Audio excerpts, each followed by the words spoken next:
Hey guys, Tyler Mahoney here with Truman Lake Fishing Intel. We are back with the crew for the latest expert roundtable guide dinner. This is the November 2021 edition, and deer season started. We got duck season that started, and so a lot of anglers out there, their focus is shifting. So we're going to talk about some of that stuff, but we're going to be talking about all the stuff going on Truman Lake as well in this episode. Lots of good stuff.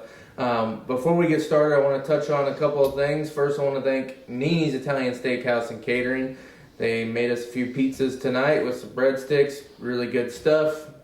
Brought that up. I picked it up earlier today because I was getting out in the woods and hunting this afternoon. So I needed something that would keep in the refrigerator nice and then throw that in the oven when we got back, and it was great.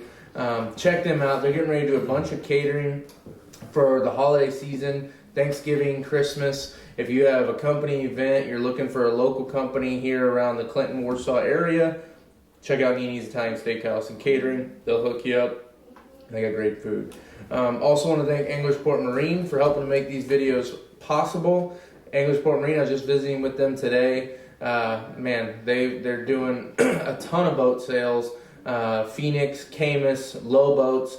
They happen to have a few on the lot. So if you're looking to get into your next boat, you might want to go ahead and get down there, give them a call. I know a lot of the boat manufacturers are 12, 16 weeks out on getting a boat done if you order one. Some are even longer than that. So be sure to give them a call, because by the time you order one right now, it'll be ready for fishing season next year, 2022. So. Yep. It'd be a good tax write-off for people that make a lot more money than I do. That's right. Get it bought before the end of the year.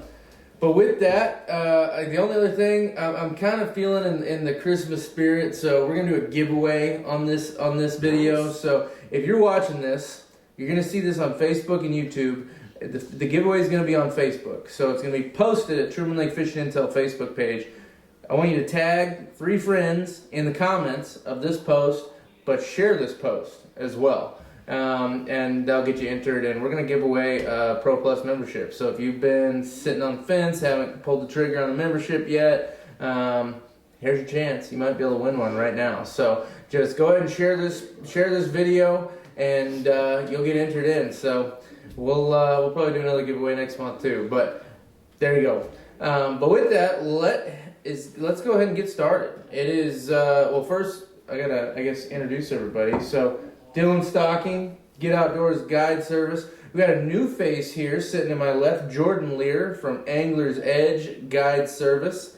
He does catfish, hybrids, white bass. You do a little bit of crappie? Yeah. Okay.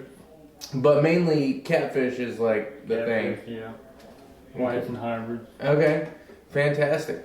Jordan Lear, you've probably seen on the fishing reports on the website. He puts up a couple fishing reports a week, usually. So be sure to check his reports out. They're really nice, really detailed, and give you some good info. Of course, Jeff Falconberry, Endless Season Guide Service. You'll see he's dressed up in camo. He and I were both out in the woods this afternoon. Jeff is starting to get into the duck guiding, but he's going to be doing some fishing trips this coming week too. So. Oh yeah. Missouri's middle zone split, so hopefully the wife's got the big deer killed on Saturday morning, and we're just going to get the boat out and fish till duck season opens back up. Heck yeah.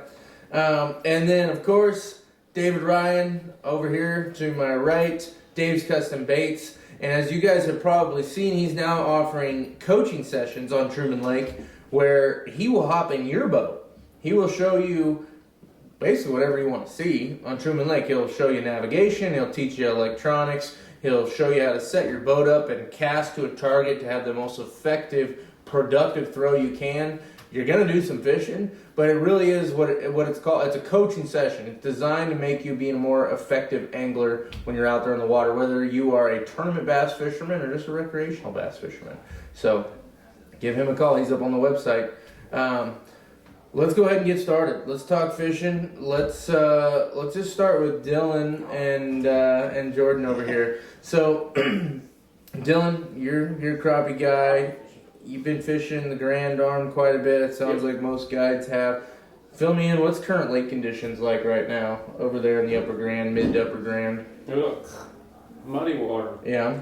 Muddy water, cold. Now it's starting to cool off. We're seeing 55-degree water temperature, maybe a little less than that. These fish are moving back in the creeks. Mm. Shad are moving back in there, and it's getting good. Getting good. Getting right. So when you say it's getting good, I mean on the website we characterize the fishing as poor, fair, good, or excellent. Are we at excellent? It's good. Okay. Okay. It's not quite excellent. Okay. But it's good. Okay. So they're biting. I mean, it's an aggressive bite. So when you say they're biting good, what does that mean exactly? You can go catch the hell out of them, no problem. Anyone can do it. I wouldn't say anybody could do it, but I had with live scope, and I'm just using jigs. I've been using jigs the last few weeks. I've stopped buying minnows. If I see a fish sitting on a tree like this, I've got 98% confidence right now I can catch that fish. Okay. I can catch almost every fish I see. If you make a good drop on that fish, you will catch it. If you don't get below him, you'll catch him. Whereas a month ago, you could dangle it in front of their face. A lot of times, there was some fish a month, in that month of September, you had to work for them quite a bit. Right now, you get it in front of them, right above them, and you'll catch that fish. Yeah. Now, what do you attribute that to? It's just that fall feed up that makes them more aggressive. It's starting to cool off. They're feeding up. They're ready to get fat. Okay. And when I skin a fish, there's shad in that belly of that fish. There might be 3 or 4 of them in there. Really? Like that. They're loaded up. And they're feeding. So you said creeks. That's where it's at. We're talking all the way back in these creeks. I mean, there's a lot of creeks in the mid to Upper Grand. We've been, me and Richard both, from below Boxall clear to Sparrowfoot. You get in the back of a creek and work your way out and you'll catch fish. So, like, what depth of water are you looking for or staying in mostly? Anywhere from 6 foot to 15 foot. Okay. A lot of them fish are about 5-7 foot deep. No matter how deep they are. Okay. There's some fish down deeper, crappie, that are down there about 8 to 10 foot, and you could catch them. They're a little more finickier than them fish. If you see a fish up there at 5-7 foot, you can catch him. He's catching a fish.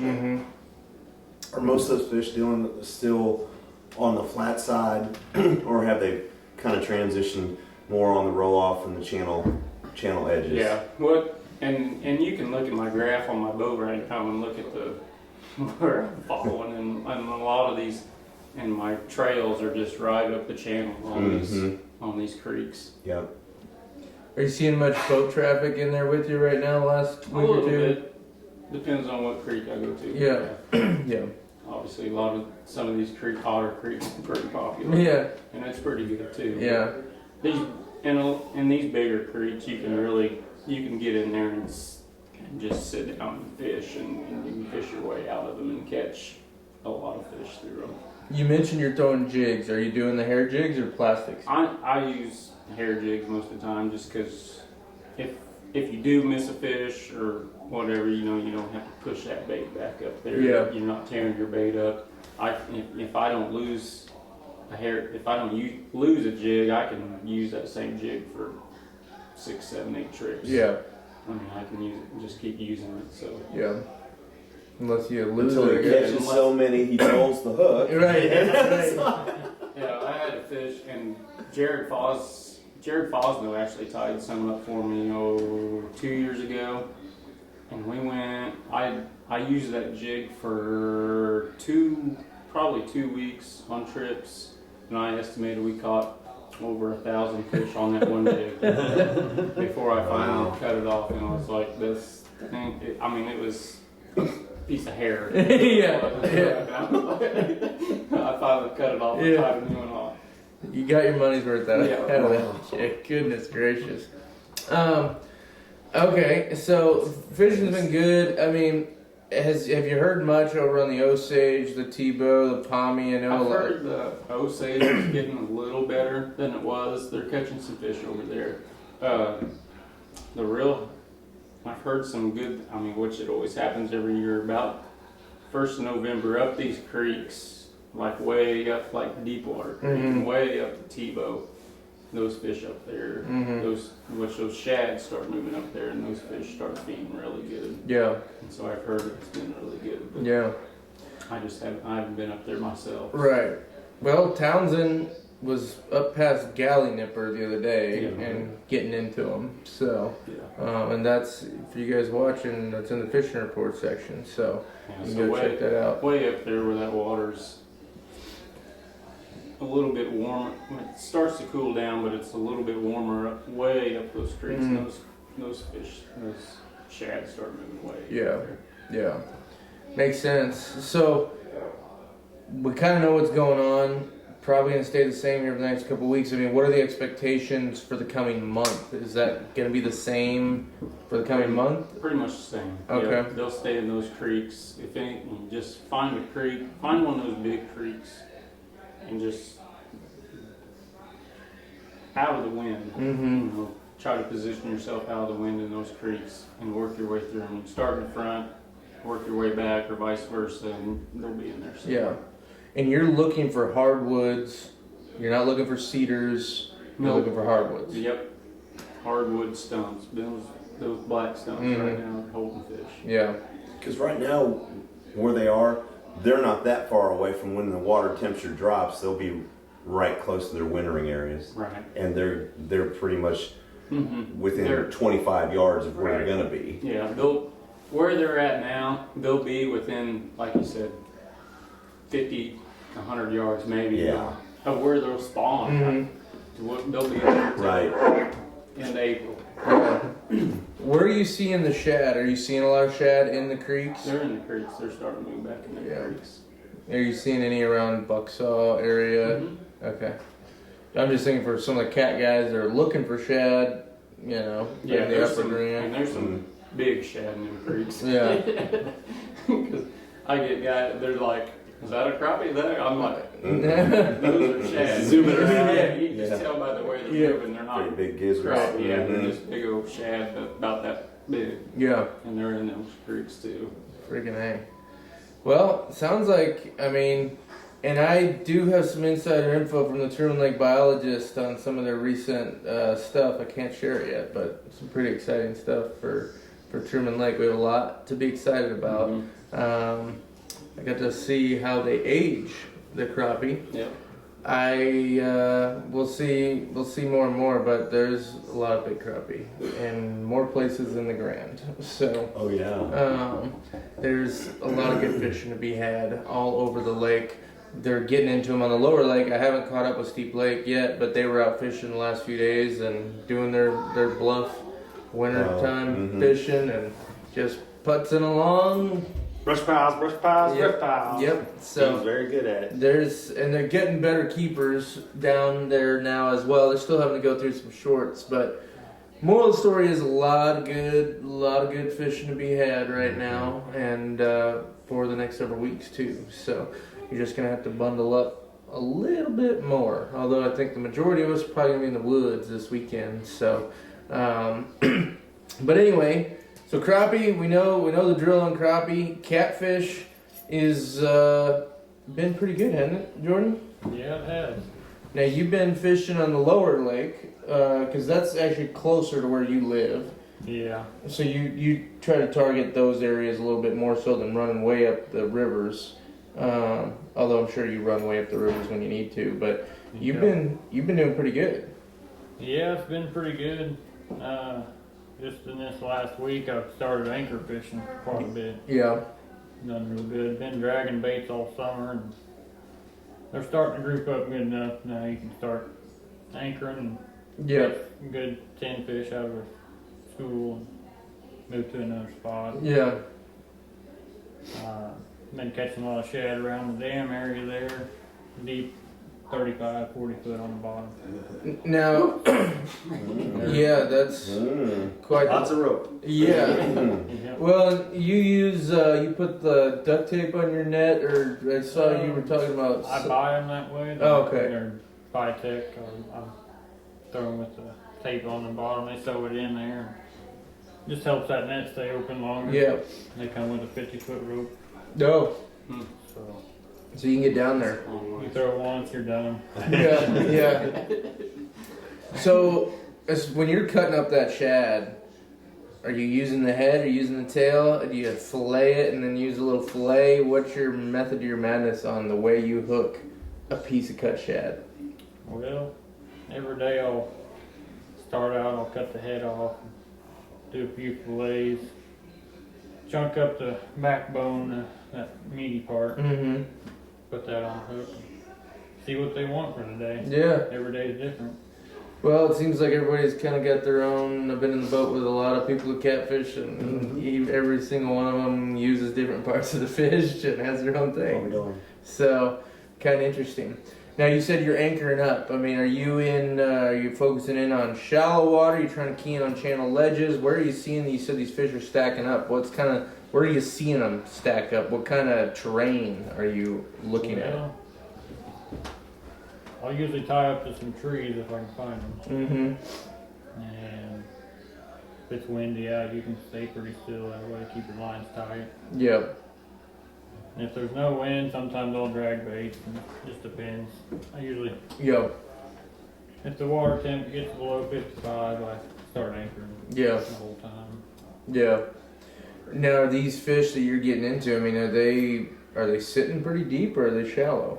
Well, most of them I've been catching this last 2 weeks have been 20 to 40 foot. Wow.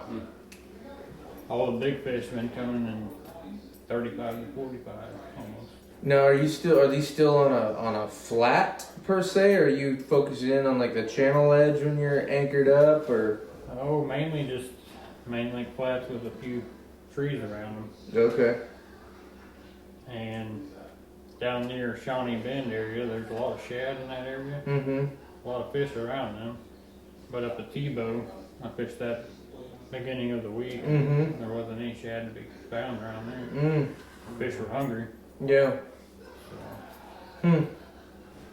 Well, and Jeff, you kind of, when you're doing your wintertime crappie fish, or not crappie, but catfishing, you are a lot more shallow. Sometimes I'm fishing shallow, and sometimes I'm fishing channel edges. Yeah. Yeah. I like to chase a lot of fish shallow. You know, the water's gonna be dirtier on your upper end than it Right. is on the lower end, so you know that's why you can chase those fish shallow. Yeah. But yeah, that's my favorite. I like to catch fish out of structures. Yeah. Yeah. So when you're out next week on some of your guide trips, what are some of the things you're going to be looking for to find those fish? Wind. Wind? Yeah, when the water gets down like this, I don't graph anything or Yeah. anything like that. I just play the wind. Yeah. They don't pile this shit up. Nah. Places do they? Yeah, and that's I'm sure that's like what he's doing too. You know, is getting on them on them flats with the structure on, like what Jordan's talking about. Mhm. You know, that he's gonna pick a flat the wind's blowing on too. Mhm. He's not gonna fish with the wind blowing out. Yeah. So yeah, this time of year when that water gets down around 50, just play the wind. You know, use your graph to find bait. After that, just go fishing. Mm. It's Well- I don't like to overthink it too Yeah. much. Yeah. And that's a lot of things I see. Well, and guys get on the Truman Lake area fishing or whatever that is, you know, Facebook, Yeah. anything, and they'll ask, what depth of water are you fishing? Well, that can vary from if you're fishing at Sparrowfoot or down there Oh yeah. by the dam. That's right. Totally I different. mean, that's two different lakes almost. Yeah. And you can catch them both ways though. Like I can go to Sparrowfoot now, and we can go catch fish in 2 foot of water. Or I can go to Sparrowfoot now, and I can catch fish in 20 foot of water on a ledge. You know what I mean? It's like he said. You know, it's like, well, what depth of water are you fishing? Just however you kind of want to catch them. Yeah. You know? And I see that all the time, and I'm like, well, that depends on what Where you're at. lake you're on. Mhm. You know, I said I can catch them up here. We can go down here and catch them. Mhm. Well, you're going to be in totally different water, Mhm. Yeah. and that's a big difference between the, you know, what in the lake you're on. Yeah. We didn't get our fall rise this year at all. So it was, I think today it looks it was like 706.38 or something like that. Mhm. So You know, we didn't get our fall 715, 717 Oh no. rise at all. You got 707 and a half. Yeah, we got 704. Yeah. 4. Yeah, well, yeah, 704.20. Yeah. That's a nice. You know, and You wanted to mark some stumps. yeah, but you know, so there hasn't been any current fish at all. You know, so that's you just go and play in the wind instead of, and those fish will stay. You know, it don't matter if the wind's blowing out of the south today, and you go fish at North Bank, you're gonna catch it. If it turns and comes out of the north tomorrow and blows on the south bank, you're gonna catch it. It's just play the wind. Yeah. Now the quality of fish, you've had some pretty decent fish here this last week. Several overs, some big ones. Those are some of the bigger ones you caught. Yeah, we caught some of the biggest fish we caught all year. How big were they? The biggest one we had was 50 pounds. Wow. That was Monday or Tuesday. How deep was that fish, Jordan? 38 foot. Oh my gosh. That's a deep one. That'd be fun. Yeah. Oh yeah. You burping them at all? Yeah. That'd be fun to reel All the up. big ones have to be burped. So what's fill us in on that? Well, their air bladder fills up with air, and They get the like a bends. big balloon, they can't swim back down. So I take a piece of half-inch PVC pipe and put it in their throat, and you can hear it just come out of there. Yeah, you hear it. Mm. And they Deflates them and then they go back down. You can tell right then when you do it, they have a lot more energy too. Yeah. Uh, You can lay that fish over the side of the boat after you pull him up deep like that when he has the bends, he'll just lay there. Yeah. Or he'll take off And you can't. and then he'll come back Yeah. Yeah. and he can't go down. You can't go down. So you gotta shove the deal down his throat, let the air out of him, and then he can go. And you said a half-inch PVC? Yeah, that's what I've got. Some guys use a garden hose, some guys I know people that use a piece of rebar, but you know, just any kind of pipe. Rough. So what do you like to use? A piece of garden hose. Oh, it's not garden hose, it's that clear, like build pump hose type Oh, stuff. okay, yeah. You probably don't. Too. I don't have to burp mine because Yeah, I don't good. catch too many 40-foot fish. Right. But like crappie fishing, sometimes in the wintertime, even up on this deeper end, when the shad get in the main channel swings and you'll be catching them 25, 30 feet down, and you'll be catching them out of big balls of shad, well, you might catch a 13 and a half incher and then catch an 8, and then catch a 14 incher and catch a 7. You know, they're all mixed together. Well, you get them up that deep and you throw them back, and then you look back and you're like, oh boy, we're probably behind you. But what you can do with them, instead of burping them, you can needle bass fit. Some guys say burp them, some say fizz them, some say whatever. But you can take those crappie, like when you're crappie fishing like that, just throw them up in the air and let them hit the water kind of hard. They'll take right off. Huh. Don't slam them down. Yeah. But I'll take them and just kind of chuck them up a little high and let them hit, and then they'll take off. It doesn't hurt them. Yeah. He's saving their life, actually. I go to Texas every year, 2 or 3 times a year. I try to anyway. But down there, after December 1st, you have their limit down there is 25. First 25, you got to keep. Doesn't matter because we're catching them. Most of them we're catching so deep. I mean, 25 foot a lot of times. And so you have to keep the first 25 you catch. You got to keep them and go home. But yeah, they do the same thing. It's the same thing. You're just bringing them up from so deep that it. Interesting. Their eyes will be poked out. Yeah, their eyes will like a deep sea type of deal. Huh. Just like a person. Yeah. You go scuba diving and you dive down really deep. Yeah. And then you hit the button on your BC and blow up real quick. That's how you blow a lung out. Yeah. You know, I mean, it's the same thing, except they're black. If you reel them up kind of slow, which is hard, when you catch a fish, you're like, but if you catch them and then kind of reel them up slow, it doesn't. Just throw them up. You can throw them back and they'll swim off. Just throw them up in the air. Well, it's kind of funny. I don't like keeping 50 fish a day, even when I go down there. I don't do that crap. Freaking A. It's funny, so the last time we did this video was in September 30th. Since then, I got married and went on our honeymoon, went spearfishing. And what Jeff was just saying, interesting experience, but we went out, it was snorkel gear. Mind you, I'm not a very good swimmer, Sammy is, but the guide wanted us to dive down 40, 50 feet to go shoot fish. And needless to say, he was trying to telling me how I equalized as I went down. I'm like, dude, you think I'm gonna be diving 5 feet down? You're out of your mind. So, yeah, that wasn't gonna happen because that's the kind of stuff I was freaked out about. So didn't do it, but we did shoot some fish. So kind of cool. But yeah, totally get it. Wow. So Yeah. poor fish have to go through that, but at least they can recover. So.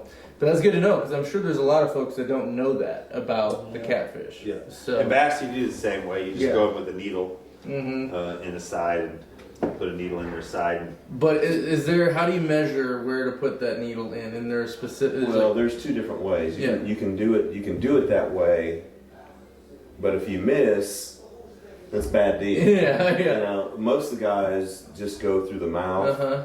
and they'll have a hypodermic, and you just, whenever you hit it, it just Okay. releases all of it. Okay. Works So pretty well. Just straight- right, that's Like right. that esophagus type, that opening in the back of their throat. Because what will happen is that air bladder will get up. It'll be. It'll be. You've yeah. seen those deep fish Yeah, that yeah, puke yeah. it out. Yeah. Same deal. Yeah. Okay. But Same they don't thing. puke it out. Sometimes. No. they do. They'll have it right there. It's in there. You probably don't see that a lot with bass on Truman. Drop shot guys, Will, or deep cranking. You know, I don't know. It's. I've heard guys talk about how deep they catch fish on Truman, and in 30 years, if I've caught 4 fish in my life that's been 20 feet deep on the bottom, Uh-huh. it's a miracle. Right. Deep is a relative term for Truman. Yeah. 8 to 12 feet, that's deep. Mm-hmm. Deep. And, you know, these guys come up from Table Rock and they're dragging football head jigs around on these pea gravel roll-offs, you know, and I'm like, well, couldn't get a bite because they're up there in Yeah. 2 foot of water, Right. you know. Right. If a bass has cover and has food, they're comfortable. Mm-hmm. They don't have to go looking for anywhere else. Yeah. I mean, they're going to take up residency wherever they feel comfortable, and as long as the meal is there and the house that they can live in, they're cool. Yeah. Yeah. I mean, that's a simplistic way to break it down, but Yeah. that is it. yeah. I mean, and then cloudy day, sunny day, rainy conditions, high water, low water, whatever, will dictate how they set up and where they set up. Yeah. How far do you think they move? Honestly, I think some fish never leave a creek. Mm-hmm. Some fish live their whole life in that creek. They're spawned out there, Yeah. and they never leave. Other fish, and I'll swear, I almost swear to this because over the years, out of the different arms that I've fished, that Tally Bend area, I will swear that there is nomadic groups of fish that will move from creek to creek, because I was catching fish in a particular creek many years ago, and it was one of the milk run stops, you know, on the way up there. Okay, I'll hit here, run in here, fish this fence row in the back, and go. And then all of a sudden, you can't get a bite. You can't get a bite. And this creek over here that I'd fished several times and didn't really do any good, all of a sudden, for the next 2 years, that creek, I could catch one on every place that was a spot. You know, whether it be a flat drop or whether it be a swing Yeah. or something like that. So it's really odd. And I think what causes that is the lack of population in an area. Mm-hmm. Because the bass population, I mean, I don't care what any DNR or conservationist wants to say, the bass population is not very good at Truman Lake. And I'm sorry to say that for everyone watching, but it's just plain and simple facts. Because when you go to a place, and I've always said this, when you go to a place and there's a lot of bass, no matter whether there's lots of 5-pounders, lots of 8-pounders, lots of 10-inchers, you catch a lot of bass. You get a lot of bass bites, and you catch a lot of bass. The guys that I'm coaching and the guys that have contacted me are guys that, well, I fish at Stockton and I can catch them there. Or I fish at Lake of the Ozarks and we come up to Truman and it's the lake above, you know, right there on the Osage River, and we can't catch them there. Well, they're not the same. They're different. A bass is a bass, But when they live on the other side of Truman Lake Dam, they do They've never been here. something. They do something different. I think I'm the same way. I don't think those fish move a lot. I think crappie are kind of the same way. Talking like what you were talking about, going to the back on a milk run,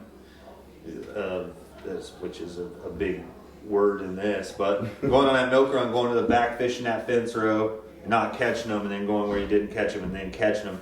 I think you can catch a gene class out of an area, especially if it's a milk run or a community hole. You know, those fish that live in that creek, they spawn, those fry come out, they hang out with everybody else in that same deal, they grow up, they do the same thing, they spawn, do that. But if a guy goes in on a fence row and pounds that fence row, and the next guy comes in and pounds it, and the next guy, it turns into a community hole, and everybody hits it, you know, 3 days a week, Take all the brutes and then they move all them fish off, Yeah. then they've caught that gene class out there. Right. I mean, don't take this as gospel, this is... It's just years of being on the water and seeing what happens. It's my redneck thinking, but I don't think that these crappie and bass move like you. I don't think that they move that much. I think a lot of these fish, you know, people say, well, they're biting better in the front of the creek. So those fish move to the front of the creek. Like, no, those fish in the front of the creek are biting today, and in the back they're not. You know, tomorrow the ones in the back may bite, and the ones in the front may not. I mean, I don't think those fish are moving around as much as people think they do. Do they get moved around? Sure they do, especially bass. Yeah. But I don't think they move as much as people think. Just those fish are active at different times. But I do 100%. We've seen brush piles and stake beds and everything else that you can catch a gene class out of. Really good community holes that just get pounded and pounded and pounded and pounded, and you catch those broodstock out of there. That's it. It ain't no good no more. Don't you have a story from like this year where you had a crappie that broke a jig off? Yeah. You caught it the next day, less than 25 yards away. Oh yeah, probably the next tree over. Yeah. Yeah, So and fish still are moving. I mean, still has the jig in its mouth. Still had the hook in its mouth. Yeah. So you got to save money and get your jig back. We was using minnow, so I had a minnow hook on. Yeah. We had a minnow hook on, but yeah, That's he, great. He lifted the he caught it and lifted it up, and there was like Line. string hanging Yeah. out. I was like, what is going on Yeah. there? And Yeah. he said he kind of was like, what the? And we got it in. It was a hook and sinker that broke from the day before. Mm-hmm. That's crazy. Pat Jenkins and I was catfishing on a flat one time. We broke a fish off. Wasn't even a big fish. Broke it off in a treetop. Had a hook and a float and a weights on it. Broke that fish off. 2 days later, we were fishing the exact same spot, and we caught another fish. But in the process of bringing this fish in, the weight and the line that was on that other fish got wrapped around this. And so we brought in the fish that we caught and the fish from 2 days prior that it broke off in the same spot. 2 days later. We didn't catch him. It come across that line.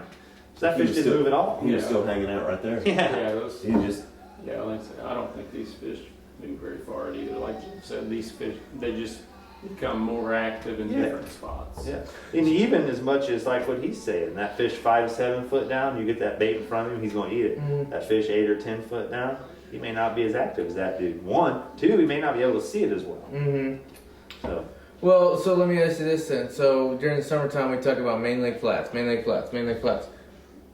Are the fish still in the Main Lake Flats then? But they're not biting as here good? comes the first question we get. What's a flat? What's a Main Lake flat? Yeah, The best answer for that for me, anything straight across from a bluff. yeah, yeah, I mean, really? Think about it. Opposite side of the channel. yeah. These fish move. Yeah.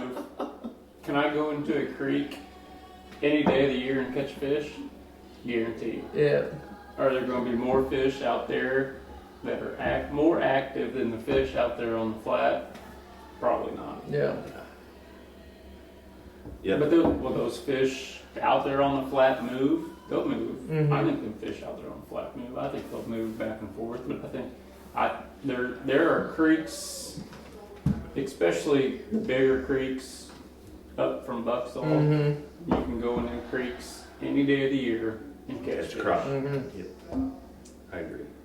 Seeing what's weird about bass is that at Truman, depending on the arm, let's just take July 19th. That's my birthday! My birthday too. So we're going to talk about July 4 days 19th. prior to that, July birthday. Hell yeah. So if you're on the Grand and you're fishing for bass, Yeah. and you're throwing a black market balsa, you're going to fish more main lake or main river type areas. I'll guarantee you, if you're in the Osage, like around that Tally Bend area, that Berry to Tally area, you better have yourself in a creek, because that's where they typically bite. Whenever you come over to the Big Palmy, you better be on the main again. And then, you know, the Tebow, It's a different it animal. is a different animal. It's a because- stepchild. Yeah. Because whenever you have creeks as large as Clear Creek, I mean, They can be lakes by themselves. That's what I call it. Yeah. that's Clear Creek, absolutely right. Brush Creek, Yes. Hogel's Creek, all those you can fish any day of the It year, is. any month of the year, Yes. anything. You can stay in that creek all year long and catch fish because it fishes like a little lake of its own. That's right. So, There are you fish know, that reside in there that will not come out. No, those- that's right. They're not going to come out. They don't have to. They got everything. Yeah. but knowing the lake like that, you know, you need to know where you need to look. I mean, it's not just as simple as, oh, I was over on the Grand and I caught him, you know, doing this on a flat, you know, on the main river flat, and you go over and you start fishing all these main river flats in the Osage, and which used to have fish on them, but Yep. once again, population not that great. All of a sudden, you're like, okay, so I've just scoped this area, and what looked like was bass, I've now caught 3 drum, Yeah. and it's like, what the heck? So Should be you a drum tournament. Yeah. get your butt in the creek. Well, and that's what's funny is that the other day I was right down by the dam, the long finger, like you're going from Shawnee Bend over to Sterrett, the first long creek that runs back. I get in there, and in all those guts, all those ditches, the shatter is piled in, and I'm like, okay, I'm playing around with active target, and I'm looking at it, and I'm like, I just, it was too warm for a jerkbait, but hell, I'm gonna throw a jerkbait over here. I throw that jerkbait over there, and I'm like, twitch, twitch, twitch, okay. About that time, it goes, dong. I'm like, oh, because I wasn't expecting to catch one. I was just kind of wanting to see it on the screen and all that.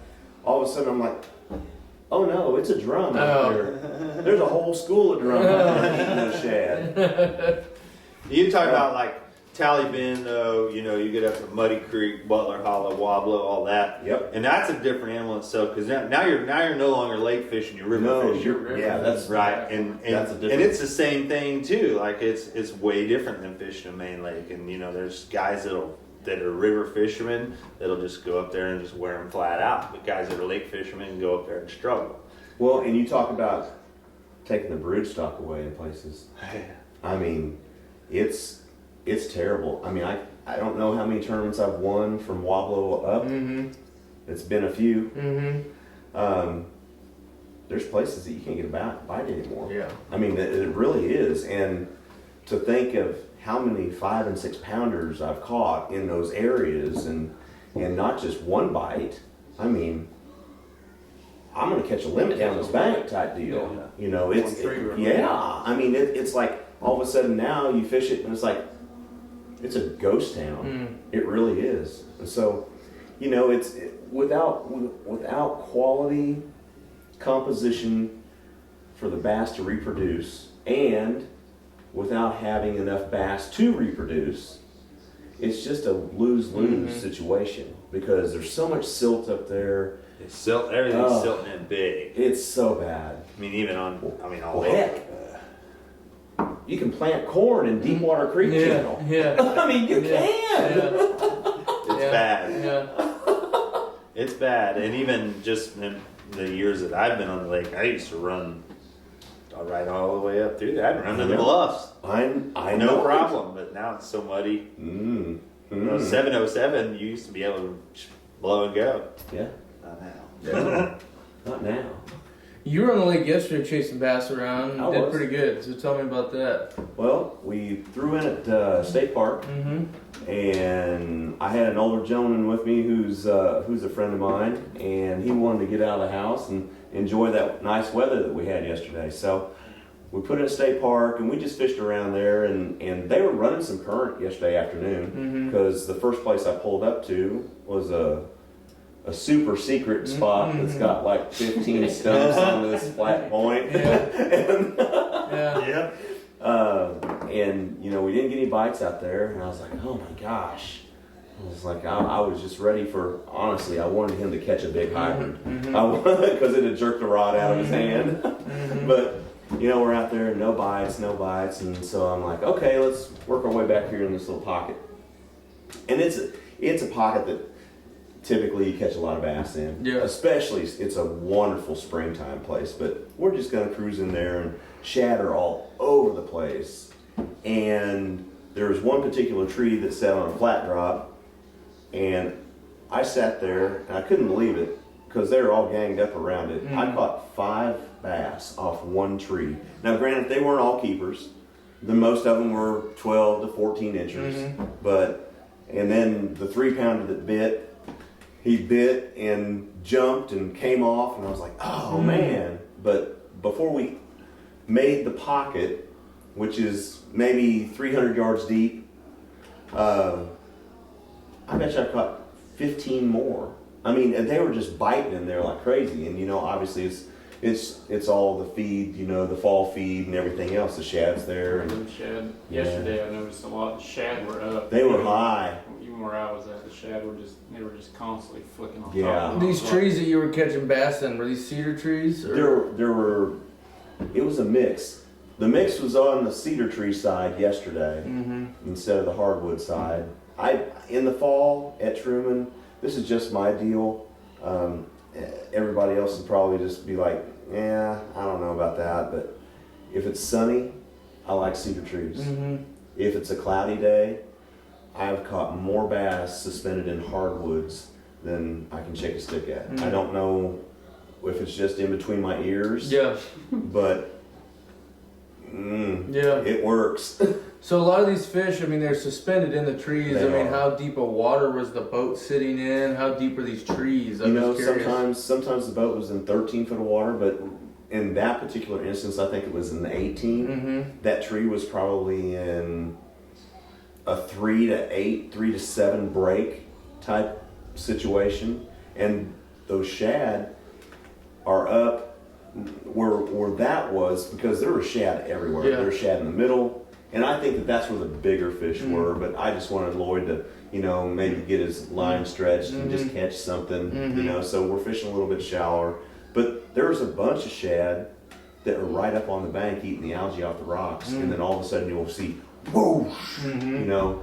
And that's typical October, November Yes. stuff, because generally you go down there and just catch all the stupid white bass that you want. Absolutely. And you get on a mix, you get on a bank like that the wind's blowing onto, if there's shatter up there, and you throw up there, you'll catch a white bass, and then you throw up there and you'll catch a spot, and then you throw up there, you'll catch a walleye, and you throw up there and you'll catch a black bass, and then you throw up there. will. I mean, it's just everything's just kind of in there, you know? Yeah. Especially if it's a gravel bank, your chances of catching a decent walleye are really good. Yeah.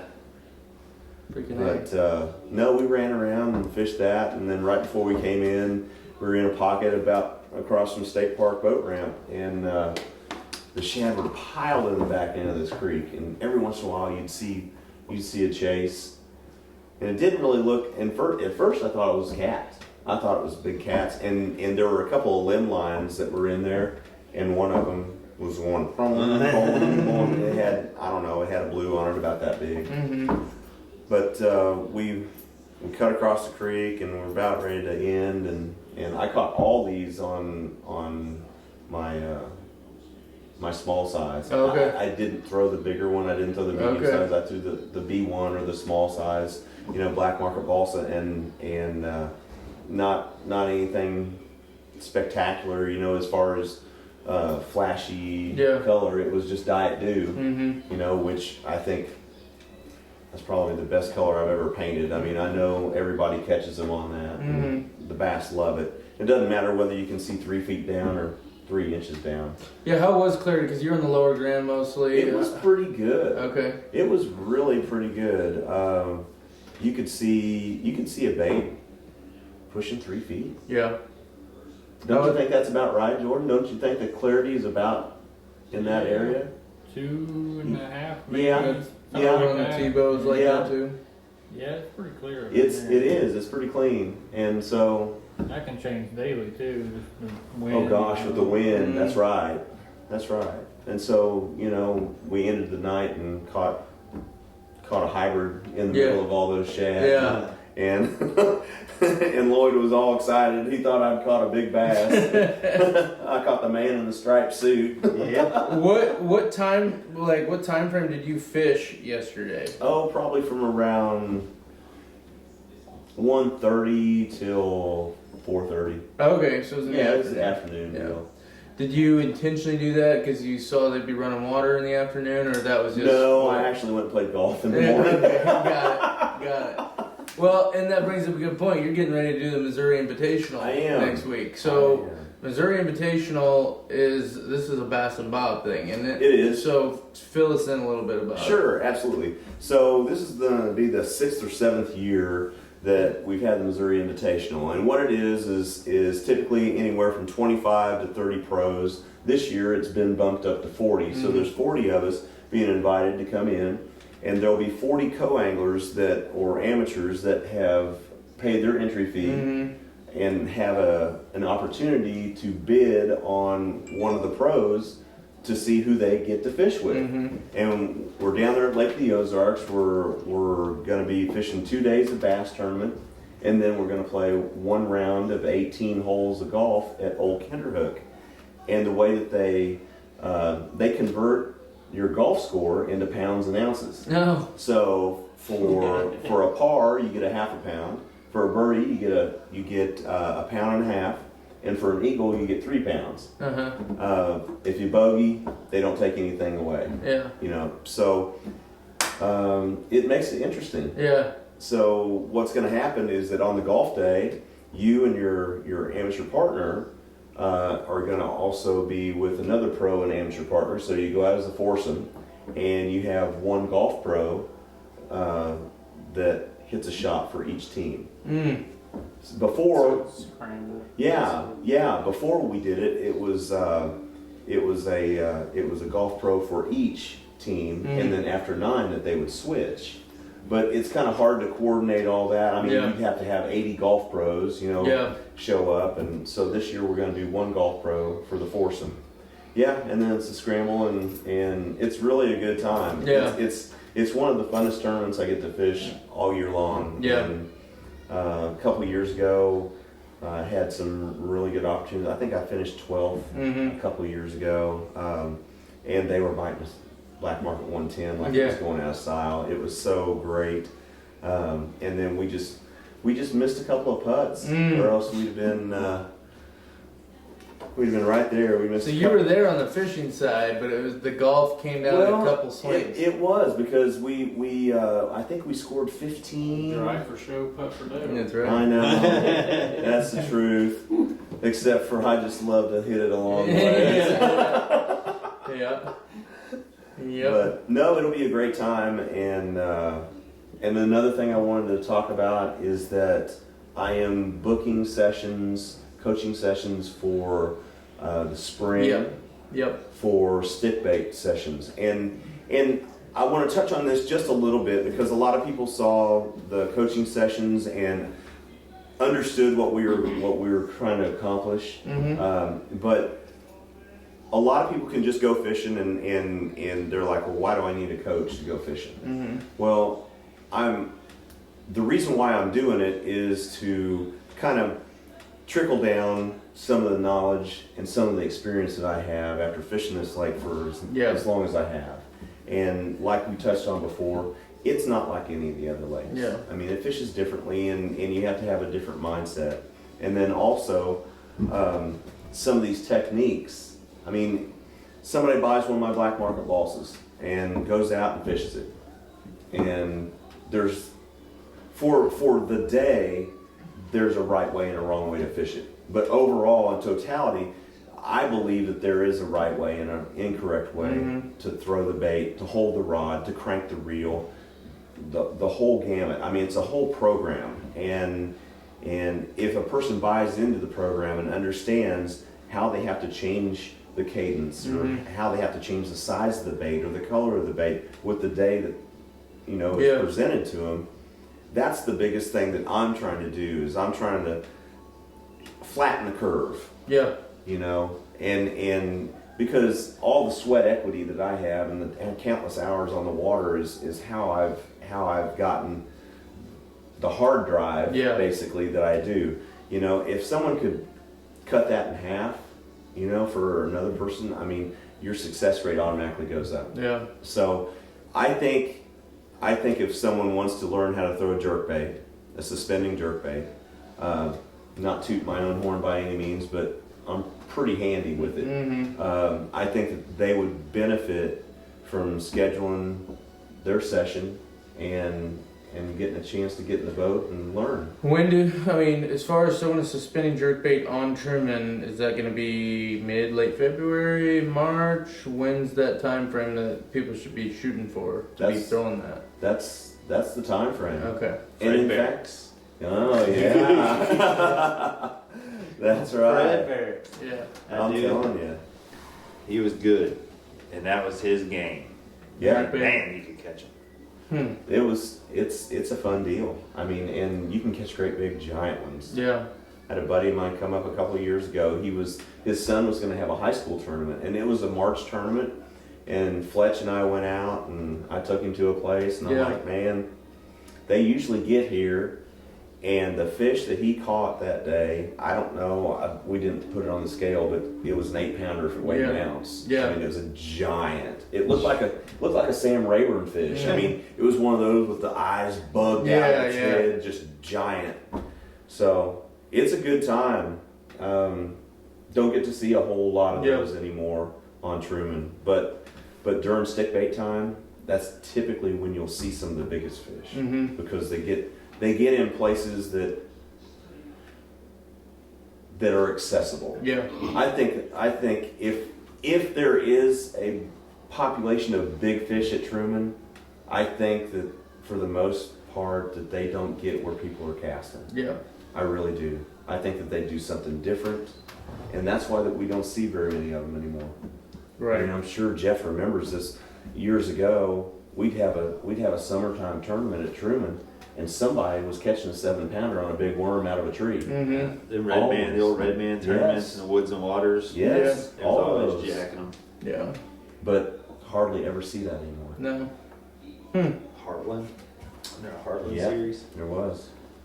Well, that'll be really exciting for folks to get out there with you and learn how to do that. I've heard Steve Blake tell some stories too. So, 10-inch red shad. Oh yeah. That was the big thing there for a That long was a time. huge thing. 10-inch red shad and tequila sunrise. It was reddish black cherry with red flake looking. That's an Al Dunning deal right there. So, as far as the website goes, you guys were trying to put out reports almost daily. As you may have seen, a lot of us are also deer and duck hunters, so a lot of us are in the woods, and so we don't do quite as many reports in the month of November. But gotta stay safe out there. It's getting cold. Jeff, you were talking about just some of the safety things to keep in mind. Wearing your life jacket. Yeah, sure. These cooler water temperatures, man, and it don't matter if you're 25 or 75.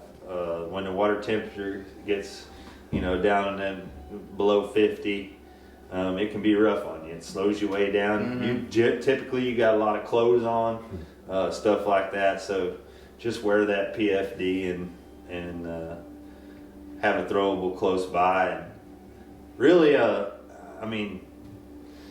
don't fish by yourself much. Yeah. Take somebody with you. There's usually always somebody looking to go fishing. So, we've lost a few people here on Truman in the last 2 or 3 years in the wintertime fishing. And Dylan and I, we know a guy, tournament fisherman from down south, who was just lost, and their families in our hearts and prayers. Don't know the whole story on that yet. I just know they found the boat before they found him. Mm-hmm. So, but you know, cooler water temperatures. You waterfowlers, same deal. If you're out in that duck boat, just don't put your waders on until you get there. You know, if that boat goes down, you got waders on, you're in a bad way. Just keep them in the boat, and when you get to where you're going, then put your waders on, because obviously the water's shallow enough to wade, or you wouldn't be putting them on. Just a lot of safety-minded stuff right now. We got deer season coming up. This Saturday is the winter rifle season. If you haven't checked your stands, you know, shame on you. You need to check straps and nails and screws and boards and whatever your stand's made out of. But safety harnesses, you know, I made a Facebook post. When you buy a stand, I don't care if it's a mare step, if it's a muddy, if it's a big game. When you buy any kind of tree stand, you get free a harness. Yeah. It may not be the fanciest, you know, hunter safety system like what we like, but you get a harness, and you just need to wear that. You know, be a little more safety minded. Before social media, we didn't hear about all the accidents. There's no excuse for it now. Right. I mean, the awareness for tree stand accidents is at an all-time high. And it's always been, you know, deer hunters are a lot more than what there used to be. Yeah. And there's always been accidents, but we just didn't hear about all of them. And now, when you hear about all of them, it's so easy to prevent these little things just by putting on a PFD, by putting on a safety harness, just taking an extra 3 minutes. Yeah. And so it can be the difference in going home or going home. Yeah. Yeah. So, all good stuff. Some of you may have noticed who are watching this, I did a deer rut report the other day. I'm going to try to do maybe one of those a week, but just kind of fill in, because I know there's a lot of members here that aren't really worrying about the fishing right now. They're worrying about the woods and what's going on out there. So we're located, I just got moved up to Clinton full time. Here the farm is just northwest of Clinton. Rutting activity is going nuts. The rattling really the last couple days for me has been very productive. First time all year. I don't know, you haven't had a chance to really rattle much. I haven't been doing much. I haven't got the right winds. Yeah. Deer's stupid. They like getting their picture took. Yeah. But no, Bucks. we've been having fun chasing around them. Seen a lot of deer. Yeah, these last few days I've noticed the big ones are not super visible on camera or in person, and I just have a feeling that there's some does that they're already locked down with, but should be freaking perfect for this weekend. We have a big cool down Saturday morning. You better have a buddy heater ready if you've got an enclosed blind of any kind, because it's gonna be pretty chilly. 32. Have some of those hand I warmers. saw 28 or 29 online. Just I'll tell you what, I get those feet, the full Sticky foot ones? sticky ones, and they say don't put them on you, but I put them on, man. I got to. I get cold. wearing them like pasties. Yeah, pretty much. Pretty Oh, much. boy. We're setting blinds up tomorrow, so we can use buddy heaters. Heck That's yeah. right. Heck That's yeah, right. man. That's the only way to fly, man. So, And we don't have to worry about climbing up deer stand. yeah, that's awesome. Well, good luck to everyone who's going hunting this weekend and over the next few weeks and the next couple of months. We will be back again in December for another guide dinner. Just want to say thank you again to Nini's Italian Steakhouse and Catering, to Anglers Port Marine, and thank you to these guys. These guys make the world go round at TrumanLakeFishingIntel.com. And one more time, Dylan Stocking, Get Outdoors Guide Service, Jordan Lear, Angler's Edge Guide Service, Jeff Falconberry, Endless Season Outdoors Guide Service, and David Ryan, Dave's Custom Baits, and now Dave's Coaching Sessions on Truman Lake. So give him a call. There's no one else to call really for bass. That's right. Brock's doing some trips, but He is. that's about it as far as I know. Chet does the occasional trip. So get Dave in your boat, man. You guys are going to learn a lot. So appreciate all these guys, and we appreciate you guys as always. If you have questions, you have topics that you want us to cover in the future, write into us on the Facebook page, write into these guys on their Facebook page. You can contact us through the website. There's a bazillion ways. My email is trumanlakefishingintel@gmail.com. You can write in with a question, comment, thought, or otherwise, and we will do our best to get stuff answered for you each and every month. Other than that, that's all I know. Appreciate these guys one last time. We'll catch you on the next one. Thanks a bunch for watching.